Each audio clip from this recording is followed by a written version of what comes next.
You are listening to the Nightline Sports Network, brought to you by Travis Dever and the Dever team, 386-690-1636. Welcome to the AAC Report, only on the Nightline Sports Network. I'm Jeff Allen. Thank you so much for listening. Coming up, we'll check in on Tulane basketball with the voice of the Green Wave, Corey Gloor. He will join us in just a few moments. And, of course, in the standings, the 6th-ranked Houston Cougars still atop the conference at 9-0, 20-2 overall. SMU holding down the second spot at 7-2 in conference, 16-5 overall. Tulane, who we'll talk about in a moment, 7-4 in conference in the third spot, 10-10 overall. Temple and Memphis are at 6-4 in conference. Memphis plays Tulane in a big game Wednesday evening as well. Temple's 13-8 overall, Memphis 12-8 overall, and Cincinnati at 15-7 overall is 5-4 in conference. The player of the week was Fabian White of Houston, as they had another 2-0 week. He averaged 21.5 points, 8 rebounds. He was 7-11 from downtown and shot 63% overall from the field. The freshman of the week, Jalen Duran, the Memphis center, posted a double-double with 14 points, 10 rebounds in their big win over UCF back on Saturday. He was 6-9 from the field in that contest. Turning to women's hoops, UCF continues to lead the way in conference at 8-1, 16-3 overall. South Florida holding down the number 2 spot at 6-2 in conference, 16-6 overall. SMU is 4-2, 10-8 overall. Temple 6-3, 11-9 overall, and Tulane 5-4, 14-7 overall, as those teams are at the top of the conference. The player of the week in women's basketball, Masni Kaba of UCF, had a nice week as the Knights went 2-0. She averaged 17 points, 9.5 rebounds, and 2 steals per game. Had a career-high 21 points and added 11 rebounds and 3 steals in the comeback victory over Temple, and then had 13-8 and then added 2 blocks in a win against Memphis. The freshman of the week, Anya Gordine of Temple, averaged a shade under a double-double as Temple went 2-1 on the week, logged 9.7 points, 10.3 rebounds, 6.7 assists, and 3.3 steals per game, and filling up the stat line. She had 11 points, 8 rebounds, and 3 steals at UCF, 12 rebounds, 8 assists, and 5 steals in the win over Wichita State, and then went for a triple-double against East Carolina in that victory, 13 points, 11 rebounds, and 10 assists. There was 2 freshmen of the week. Tamira Poindexter of Tulsa, she erupted for 21 points and 7.5 rebounds per contest as the Golden Hurricanes split their 2 games last week. Had 20.6 rebounds, 2 steals in the loss to Houston before getting 22 points, 9 boards, and a pair of blocks in the victory at Wichita State. Time to check in on Tulane basketball. Corey Gloor, the voice of the Green Wave, joins us next as the AAC Report continues.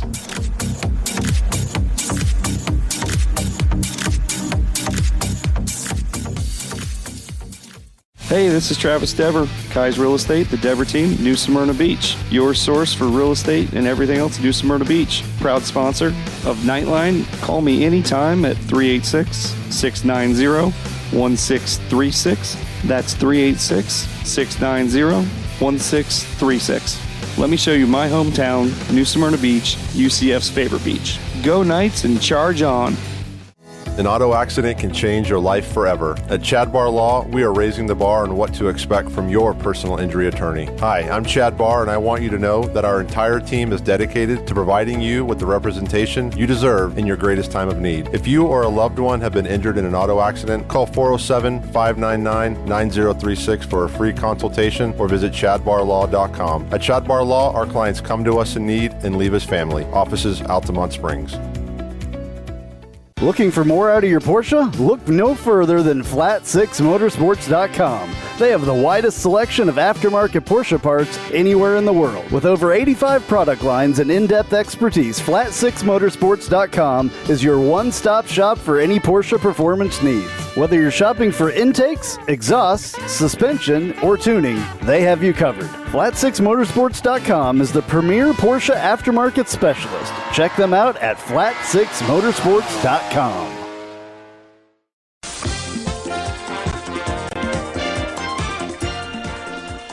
All right, time now to check in on Tulane basketball. The voice of the Green Wave, Corey Gloor, is here to join us to do just that. Once again, Corey, thank you so much for being on the program. Thank you for having me, Jeff. Yeah, it's tremendous to have you here once again. And let's talk about this basketball season. Tulane is doing better than anticipated, at least from the preseason polls and whatnot. 10-10 overall, but 7-4 in conference, so they are in the top half of the conference in the AAC. What would be your state of the union on the season so far? It's, I guess the way I would characterize it is that it was a very young team heading into the year that needed to figure itself out. And that's why the non-conference was as filled with the speed bumps as it was. 3-6 was the mark in non-con, and they lost a lot of close games in the first half of the year. And now they figured out how to win those close games. And so now they get the sense that some of the young pieces have figured out where they all belong. And most importantly for Ron Hunter, how to play that style of defense that he plays and he's known for, the matchup zone.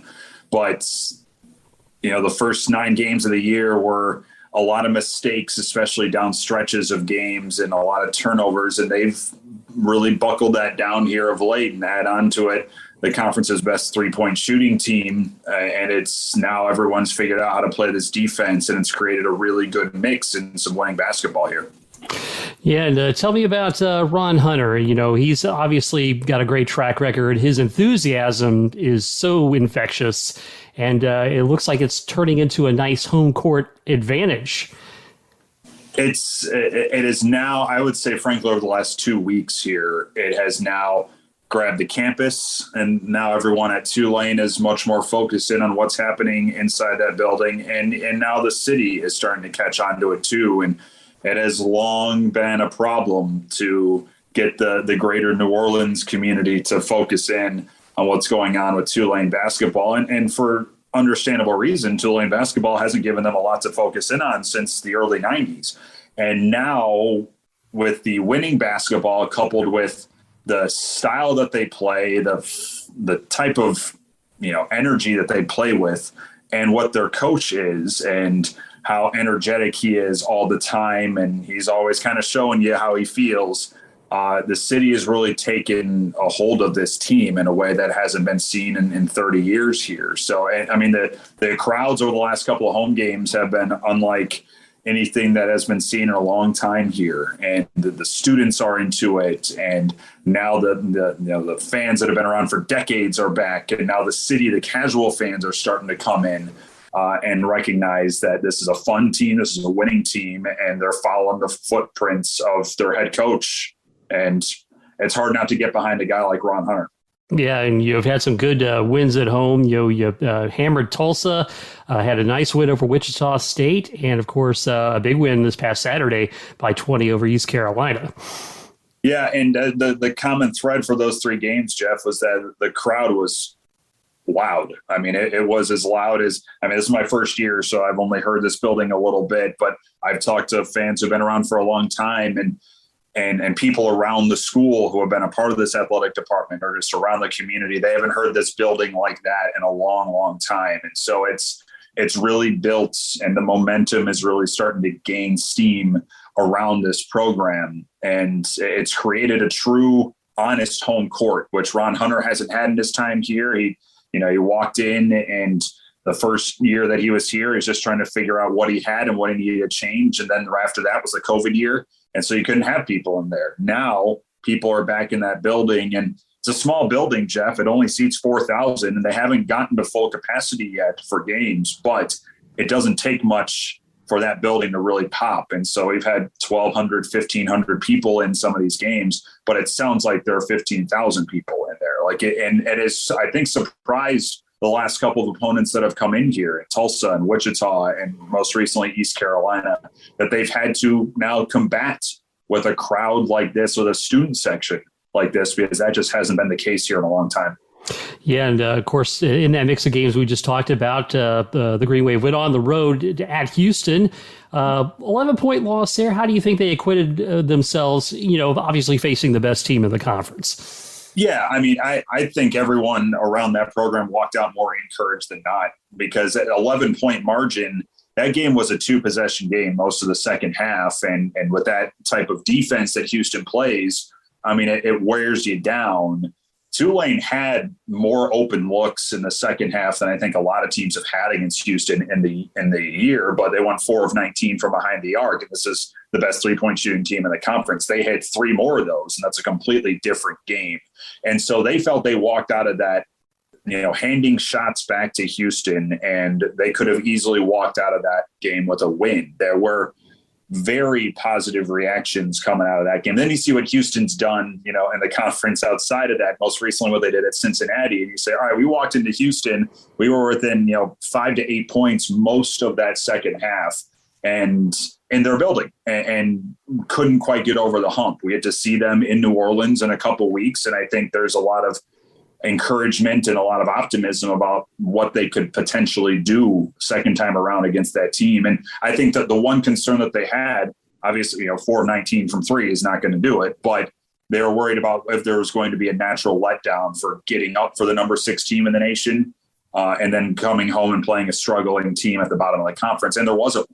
That's a much more mature team than what their ages show right now. That was a huge development, frankly, over the 3-week break where they were out with COVID and had the Christmas holiday. They grew up a lot in that time off the floor, and you're seeing it right now in conference play. Let's talk about this roster. You got 3 guys averaging double figures with Jalen Cook, Jalen Forbes, Kevin Cross.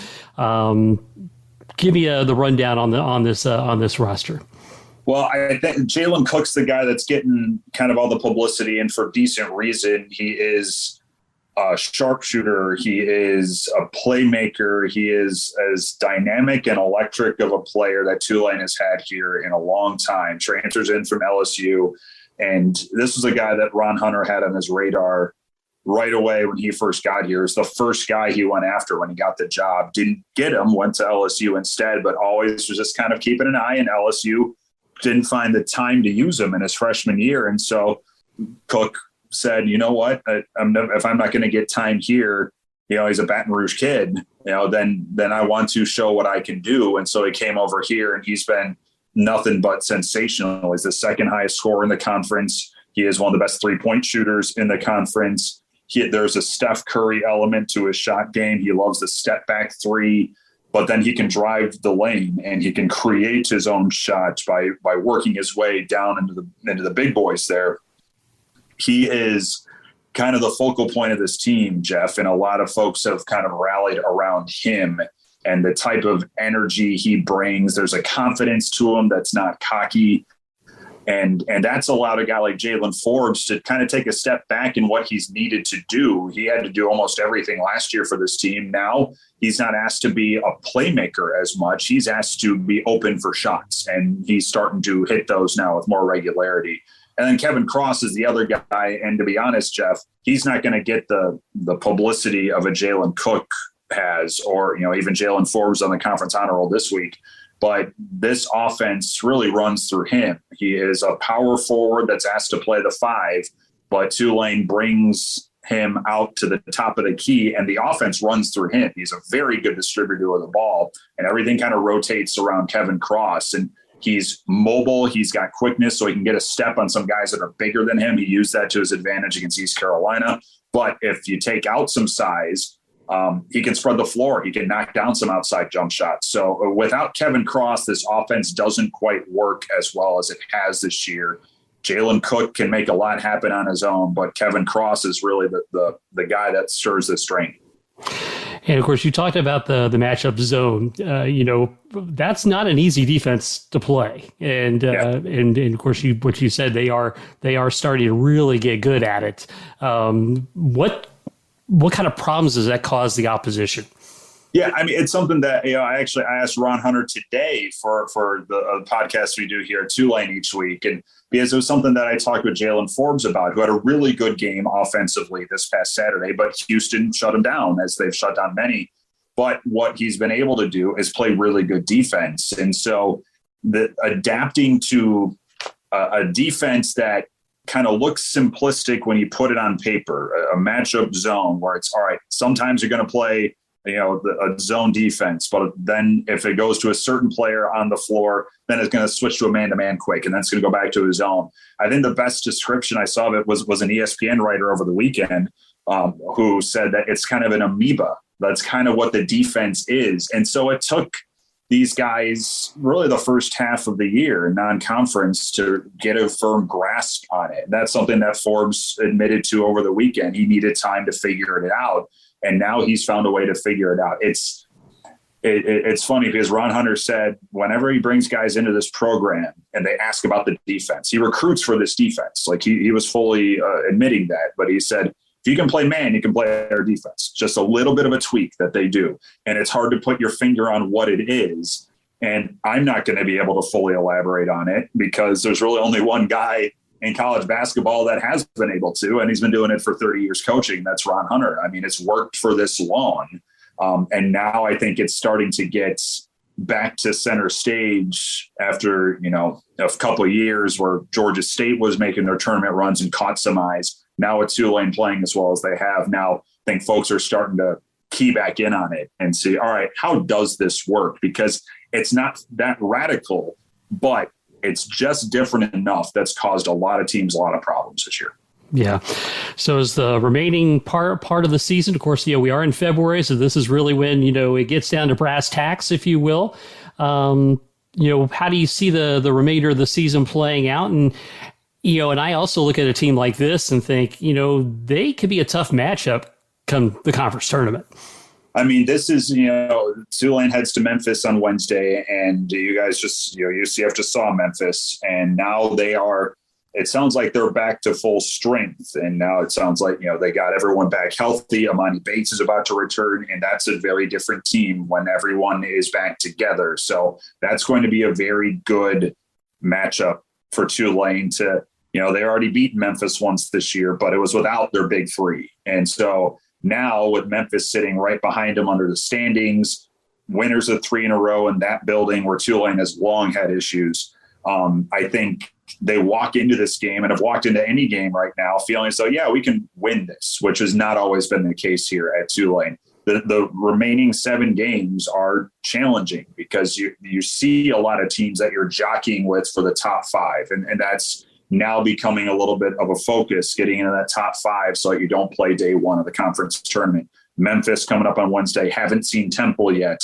And we see them for the first time coming up Saturday. We have 2 games with the Owls, still have another matchup with Houston. And then UCF comes this way here and SMU for the last game of the regular season. So there are a lot of games with the teams that you're bunched up with here. That's going to really determine what type of postseason run you can make. If this team can get a bye in round one, I think Ron Hunter's coach of the year. And 2, because they were preseason 9 in the conference. And if they can be top 5 in this league, that speaks volumes to what has happened here. But then you start to kind of play it out and you say, all right, they got a shot to make a really good run in the conference tournament if they can get to Friday and not have to start on Thursday. If you start on Thursday with the way that this team kind of uses, Jalen Forbes and Jalen Cook, Sion James, a guy we haven't mentioned, but they're the top 3 guys in the league in terms of minutes per game. And so then you start to worry about 4-4 and coming out of that,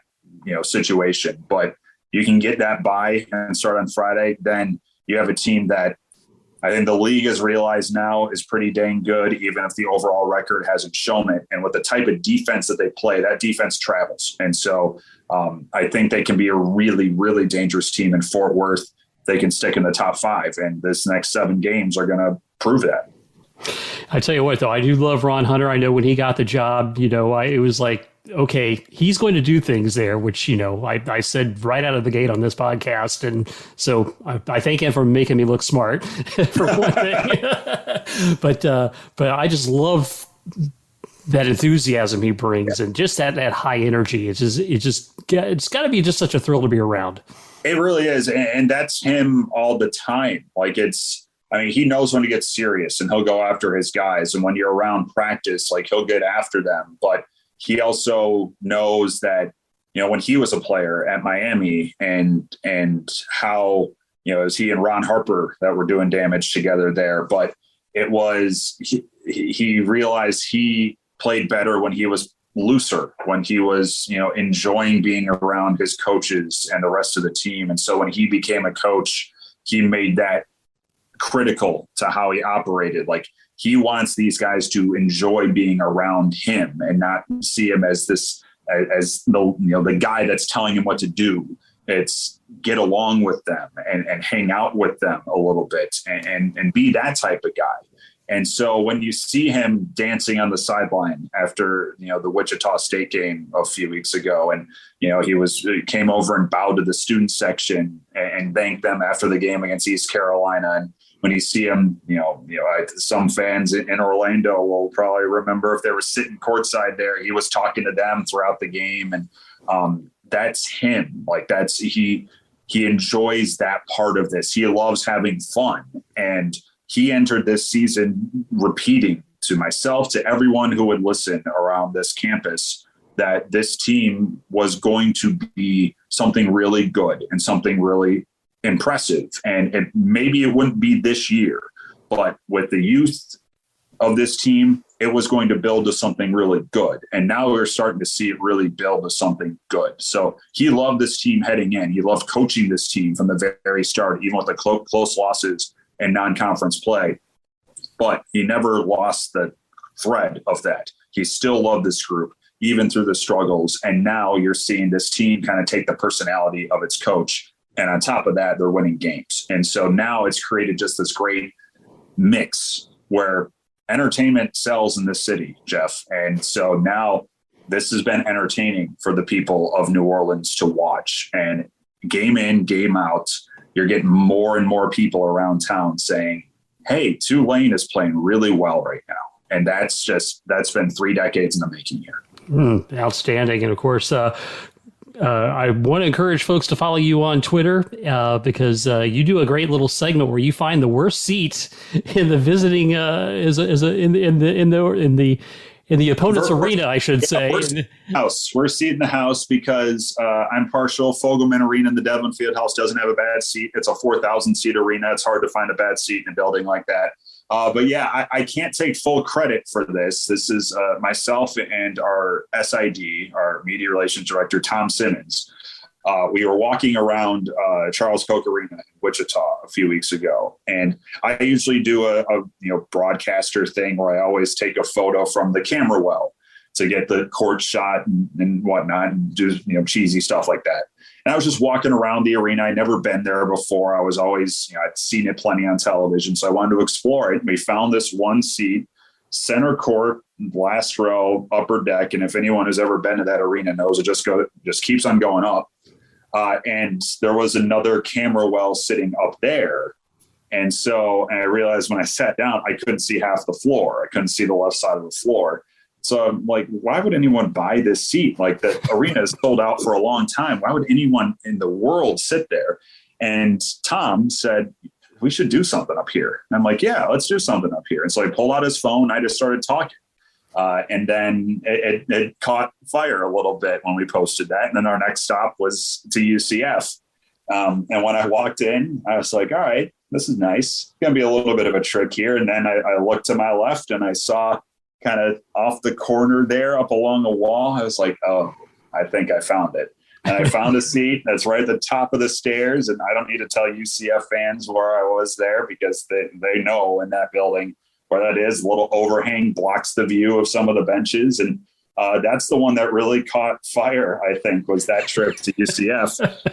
And then I found one in Houston. That's a tough building to find one in. They just built it. And I'll be in Memphis this week. And so we'll find one in that NBA arena. I will hunt it down. But no, it's fun stuff like that I think fans have really enjoyed and latched onto as well. I've heard from fans of other schools that we haven't been to yet saying like, good luck finding one, the Leocora Center when we're at Temple. And the amount of South Florida fans I heard after the UCF one was a lot, but like they're like, I challenge you to find one here, that sort of thing. So it's taken off a little bit more than I was thinking it would, but it just kind of an idea that Tom and I just kind of came together around. We pulled out the phone. We just did it. Sometimes, a little spontaneity can create some magic, and I'm surprised that it's been as popular as it has been. It just, have I taken it a little bit to kind of a Conan O'Brien route with some of the things that I do in it? Yeah, maybe a little bit. I took a little inspiration from him.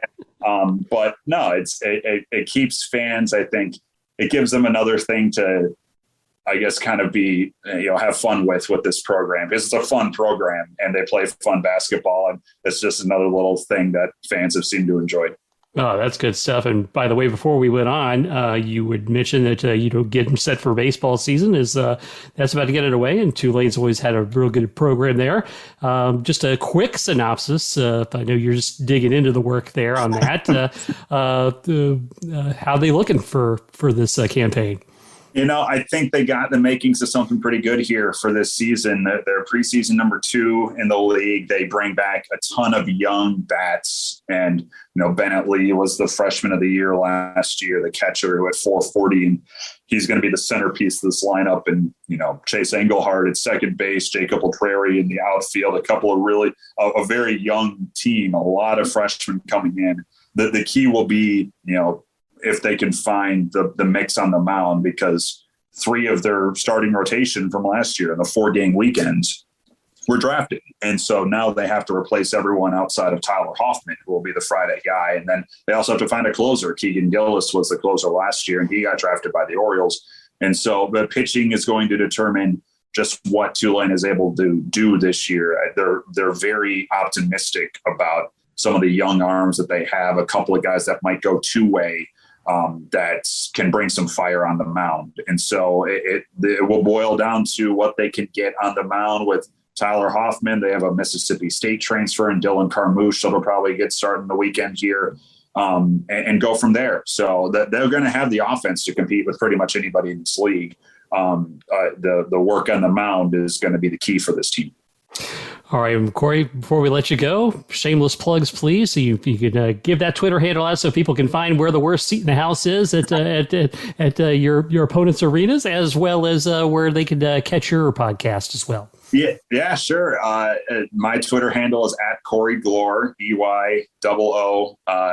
Give me if you want to know what's going on around Tulane athletics, give me a follow. I'm always posting stuff there, and then you can find The Current, which is our weekly podcast here at Tulane. And you name the podcast platform, it's going to be on there with Apple, with Google, with iHeart, with the Varsity Network app, which is what Learfield runs.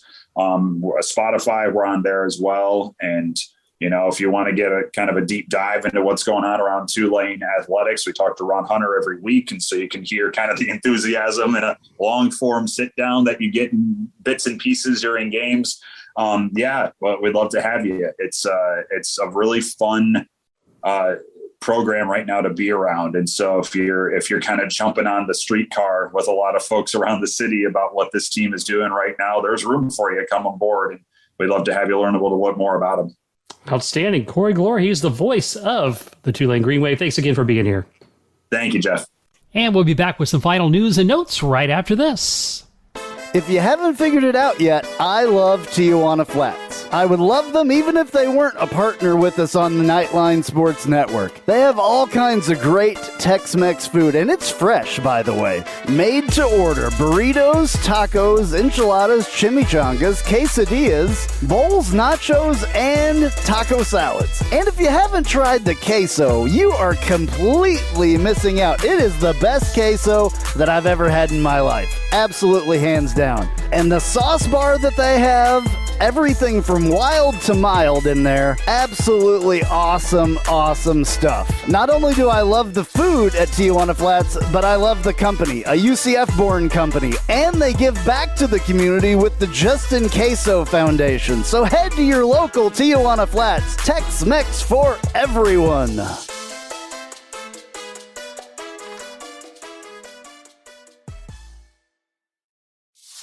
Hey Jeep Wrangler owners, have you ever sat in your office at work and watched the rain just pour into your Jeep because the weatherman said that there was a 0 chance of rain? Or you put your doors back on because there was a 100% chance and then not a drop of rain fell? Well, there's a company out there that can help take the worry away and give you the peace of mind to be without your doors. The company's called Life Without Doors. They make waterproof rain curtains and dash covers for Wranglers. Life Without Doors is there to help make the decision to leave the doors at home an easy one. Find out more at lifewithoutdoors.com.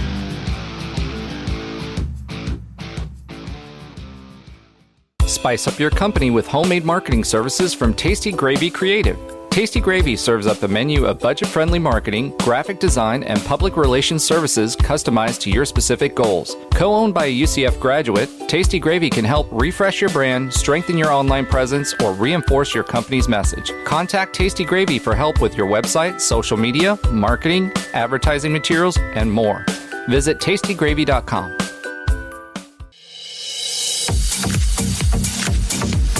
Let's check the players of the week in tennis. On the women's side, Noelle Sadanova of UCF combined 4-0 in 2 matches last week when unbeaten in both singles and doubles, provided with the Knights 2 team points in their 5-2 setback to 7th-ranked Virginia.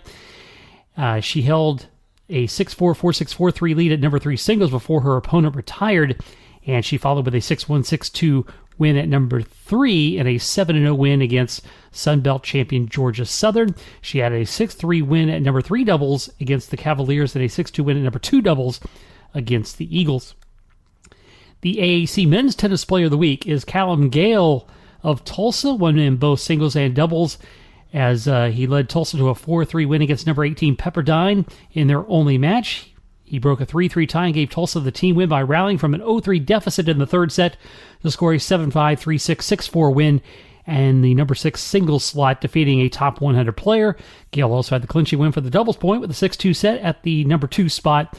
He has a 4-1 dual match record in singles through Tulsa's first 6 matches. Turning to track and field, the men's track athlete of the week, Christian Gilmore of Houston.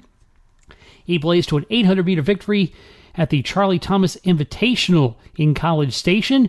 He threw down the fastest 800-meter time in the American this season and crossed the finish line at 1:52.11, claiming first place in that event.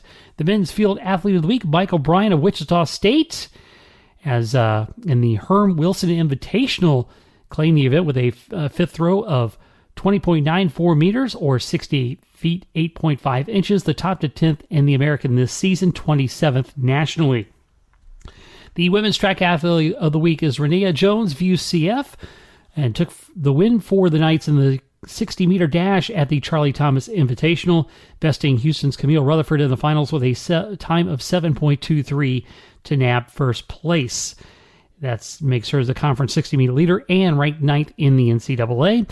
The women's field athlete of the week, Priscilla Adejacon of Houston, added to her dominant start in the weight throw. Third straight win for Houston, as she also competed at the Charlie Thomas Invitational. Unleashed a second throw that covered 22.09 meters, that's 72 feet, 5.75 inches, and ultimately outpaced the finals flight for the victory, and owns the top throw in the American for the year, and is ranked 7th nationally. And that's going to do it for this week's show. As always, please follow me on Twitter at JeffAllen_88. And you can follow the Nightline Sports Network at UCF_Nightline. This has been the AAC Reports, only on the Nightline Sports Network. I'm Jeff Allen. Thanks for listening.